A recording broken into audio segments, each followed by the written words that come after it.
안녕하세요. 사랑하는 성도님, 영혼의 샘물, 은혜의 자리에 오심을 환영하고 축복합니다. 능력의 주님이 우리와 함께 하십니다. 우리와 함께 하시는 주님을 찬양합니다. 기도합시다. 주님, 감사합니다. 주님의 그 은혜와 사랑, 너무도 놀랍고 귀합니다. 부족하고 연약하고 또한 죄 가운데 빠져있는 저희들을 사랑하여 주시고 기다리시고 인내하시며 또한 자라기를 원하시며 끊임없이 말씀하시고 은혜의 길로 인도하여 주시니 감사합니다. 오늘도 주님의 말씀 앞에 섭니다. 이 시간 주님의 말씀을 읽고 묵상할 때 성령님 저희의 눈을 밝혀주시고 귀를 열어주시고 눈을 열어주시고 마음을 열어주셔서 말씀을 깨닫게 하여 주시고 또한 깨달은 말씀대로 살아갈 수 있도록 은혜의 길로 인도하여 주시옵소서. 오늘도 생명의 말씀으로 채워주셔서 사순절 은혜의 길을 승리하게 하여 주시옵소서. 예수 그리스도님의 이름으로 기도합니다. 아멘. 오늘 말씀은 마가복음 11장 27절에서 12장 12절입니다.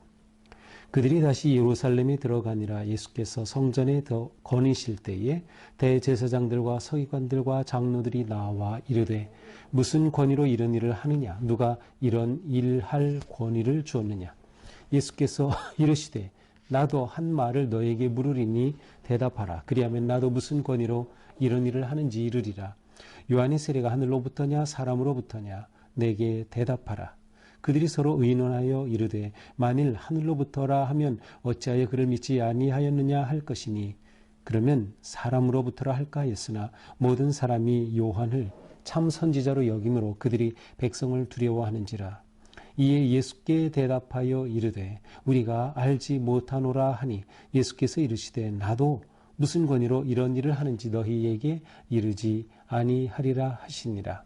12장 1절 예수께서 비유로 그들에게 말씀하시되 한 사람이 포도원을 만들어 산 울타리로 두르고 적자는 틀을 만들고 망대를 지어서 농부들에게 세로 주고 타국에 갔더니 때가 이름에 농부들에게 포도원 솥을 얼마를 받으려고 한 종을 보내니 그들이 종을 잡아 심히 때리고 거저 보내었거늘 다시 다른 종을 보내니 그의 머리에 상처를 내고 능욕하였거늘 또 다른 종을 보내니 그들이 그를 죽이고 또 그 외에 많은 종들도 더러는 때리고 더러는 죽이는지라. 이제 한 사람이 남았으니 곧 그가 사랑하는 아들이라. 최후로 이를 보내며 이르되 내 아들은 존대하리라 하였더니 그 농부들이 서로 말하되 이는 상속자니 자 죽이자. 그러면 이 유산이 우리 것이 되리라 하고 이에 잡아 죽여 포도원 밖에 내던졌느니라. 포도원 주인이 어떻게 하겠느냐? 와서 그 농부들을 진멸하고 포도원을 다른 사람들에게 주리라. 너희가 성경에 건축자들이 버린 돌이 모퉁이 머릿돌이 되었나니 이것은 주로 말미암아 된 것이요 우리 눈에 놀랍도다 함을 읽어보지도 못하였느냐 하시니라. 그들이 예수의 이 비유가 자기들을 가리켜 말씀하심인 줄 알고 잡고자 하되 무리를 두려워하여 예수를 두고 가니라. 아멘. 자, 예수님은 앞에서 순환 예고를 하셨죠. 크게 3번에 걸쳐 순환 예고를 하시죠.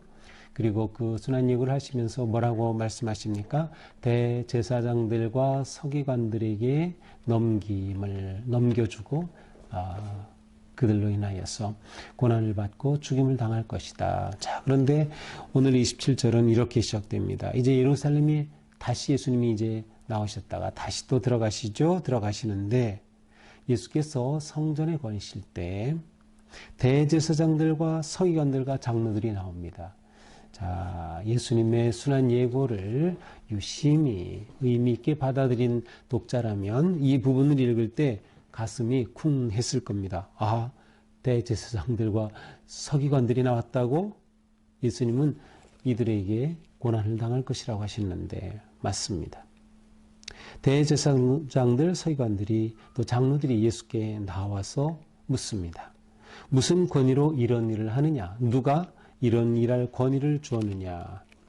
자, 여기서 무슨 권위로 이런 일을 하냐? 이런 일은 무엇일까요? 바로 앞에서 예수님이 성전을 정화하시고 성전을 깨끗하게 하시고 내 집은 만민의 기도하는 집이라 이렇게 말씀하시고 하여튼 바로 이 사건을 구체적으로 의미하겠죠. 물론 좀 더 확대하면 예수님이 지금까지 행하신 그러한 놀라운 일들을 다 포함한다고도 할 수 있습니다.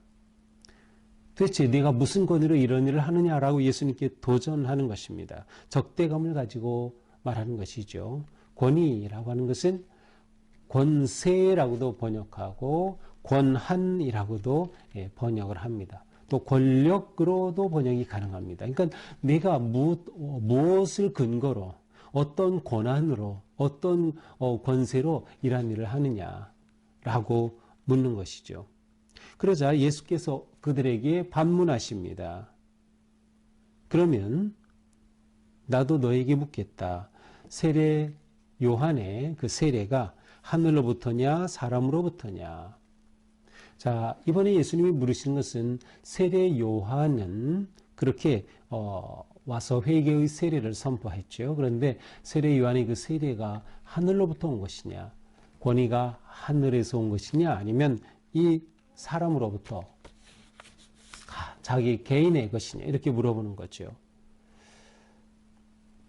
예수님의 이 질문에 대해서 대제사장들, 서기관들, 장로들은 대답을 하지 못합니다. 왜냐하면 하늘로부터다라고 하면 그 하나님이 주신 거다. 하늘로부터 온 권위라면 그렇다면 너희는 왜 세례 요한에게 가서 세례도 받지 않았느냐?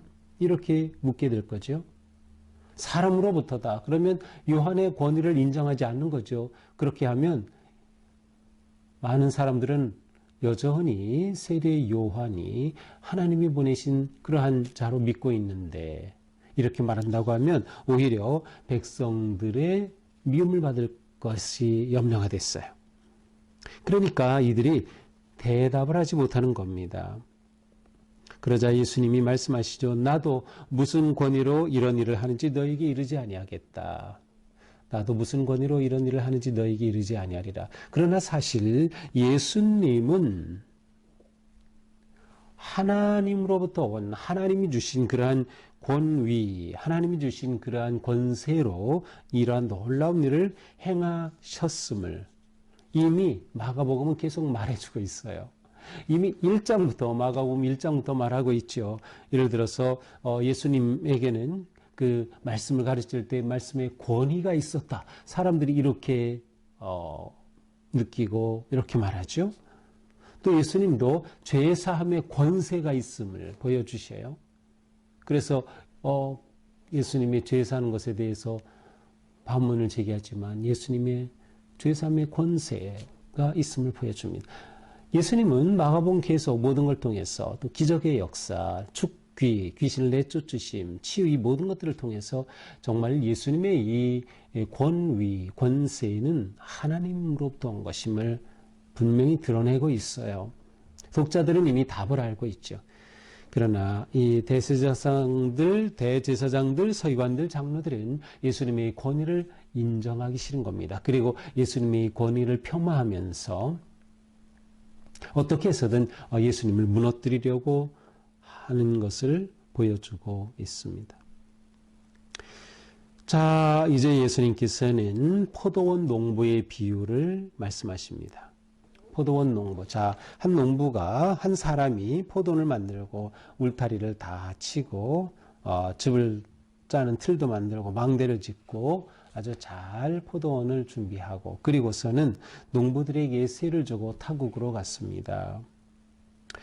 여기서 농부들은 단순히 그냥 그 소작농이라기보다는 어느 정도 이렇게 이 토지에서 스스로 농사를 짓고 거기에서 소출을 얻고 그것으로 사업도 할 수 있고 하면서 어느 정도 그 자신들의 그 권위를 행사할 수 있는 그러한 사람들로 보입니다. 그래서 어떤 그 상업적인 겨우 자기만 먹고 사는 것이 아니라 이것으로 돈을 버는 그러한 농부들이라고 할 수 있어요.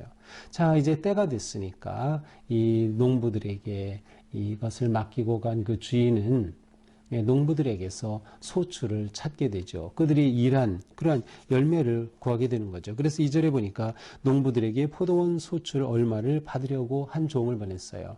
그들이 일한 것 가운데 약속한 것이 있겠죠. 처음에 너희들이 일하면 이만큼씩 몇 퍼센트를 뭐 주겠다, 주인에게 이렇게 하겠다라든지 받으러 간 겁니다. 그래서 한 종이 갔지만 이 종을 심히 때리고 거저 보냈어요.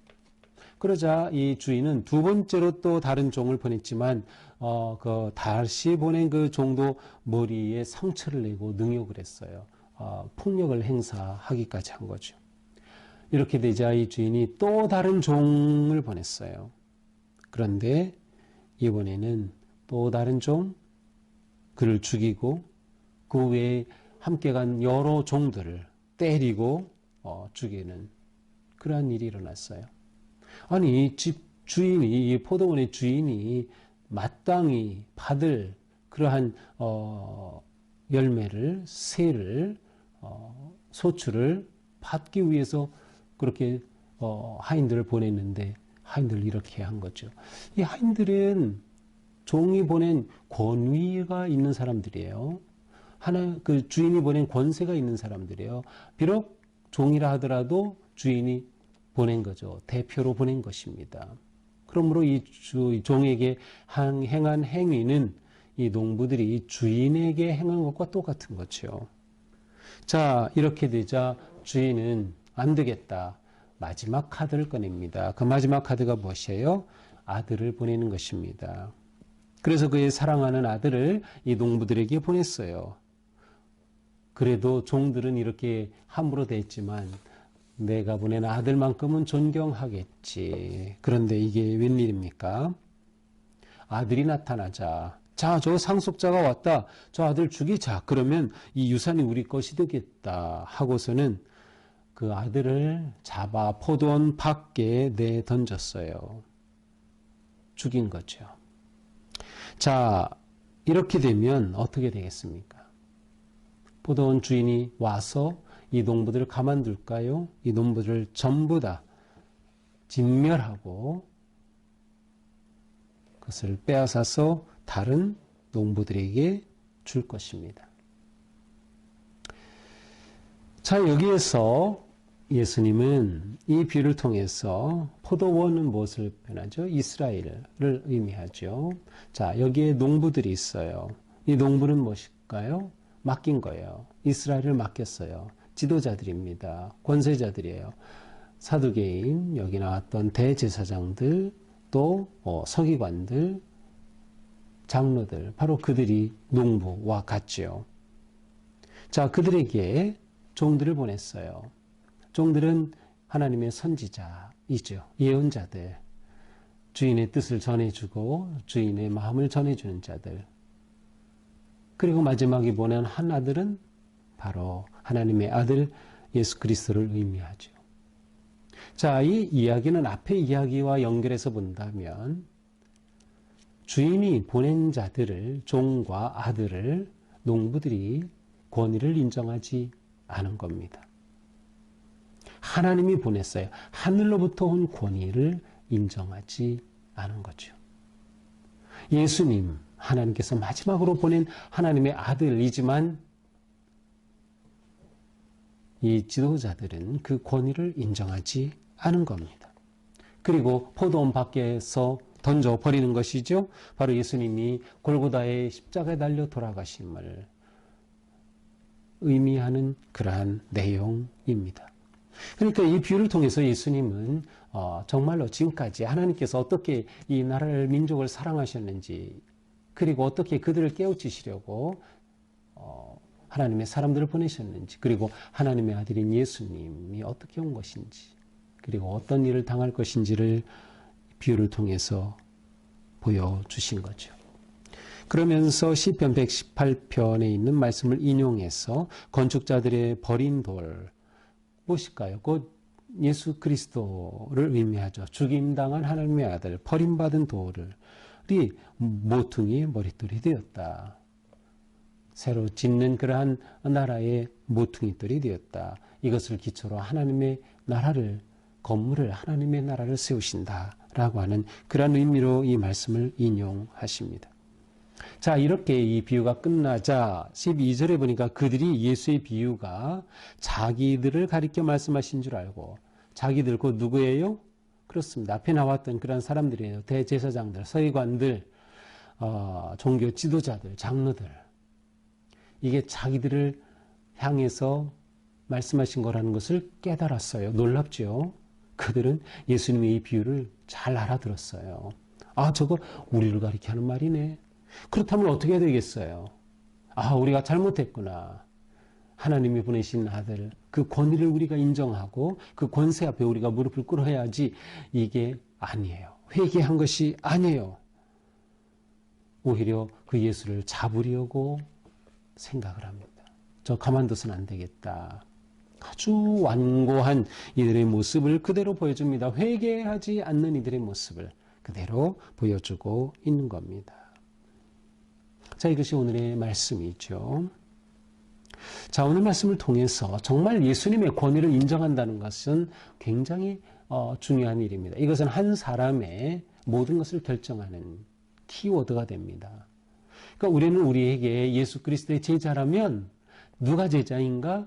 예수님의 권위를 인정하고 순종하는 자가 예수님이 진짜 제자인 거예요. 예수님이 제자라고 하면서, 그리스도인이라고 하면서 그리스도의 권위를 인정하지 않고 그리스도가 내 주인이십니다. 주가 되십니다. 라고 하는 것을 인정하지 않고 내 멋대로, 내 뜻대로, 내 이기심대로, 내 탐욕으로 살아간다면 그것은 거짓 제자인 거와 마찬가지예요. 그러므로 우리에게 중요한 것은 예수님의 참 제자로서 우리는 예수 그리스도의 권위를 인정하고 예수 그리스도께 순종하는 그러한 삶을 살아가는 것, 이것이 얼마나 중요한가라는 겁니다. 그러므로 우리 끊임없이 물어봐야 합니다. 나는 그리스도의 권위에 순종하고 있는가? 그리스도의 권위를 인정하고 있는가? 내 인생에서 나는 무슨 권위를 인정하고 있는가? 우리는 때때로 예수 그리스도의 권위를 인정하지 않고 내 뜻, 내 주장, 내 욕심, 내 이기심, 내 탐욕을 추구하며 생각하고 행동할 때가 너무나도 많은 거죠. 그래서 우리는 예수 그리스도의 권위를 인정하는, 그리고 그 권위에 따라 순종하는 그러한 길을 끊임없이 선택하며 나아가야 되는 겁니다. 또한 우리가 이러한 삶을 산다는 것은 하나님이 주신 그런 기회를 놓치면 안 되는 거예요. 하나님이 주신 회개의 기회가 있는 거죠. 돌이킴의 기회가 있는 겁니다. 주인은 종들을 3번씩이나 보냈던 것. 계속 그것은 그들에게 주어진 기회였습니다. 회개가 없을 때 기회를 주시고 또 기회를 주시고, 그러나 거절하면 결국 진멸당한다라고 하는 것을 보여줍니다. 믿음의 삶은 끊임없는 회개의 연속입니다. 2가지 회개를 앞에서 제가 말씀드렸죠. 첫 번째 회개는 내가 온전히 그리스도를 영접하고 하나님의 자녀로 거듭나는 그러한 회개, 의롭다 하심을 얻는 그러한 회개, 그리고 구원받은 자로서 매일매일 삶 속에서 그리스도의 성품을 닮아가고 성숙해가는 그러한 회개입니다. 우리는 회개를 통하여 온전한 제자로 세워지는 것이죠. 자, 이 농부들은 주인이 살아계시다고 하는 것을 인정하지 않은 거예요. 아니, 그 아들을 죽인다고 그것이 자기 것이 되리라고 생각했다는 게 말이 안 되죠. 포도원이 어떻게 자기 것이 됩니까? 그러나 그들이 탐욕에, 그들의 권력에, 그들이 누리는 것에 눈이 멀 때 하나님의 살아계심을 볼 수 없었던 거예요.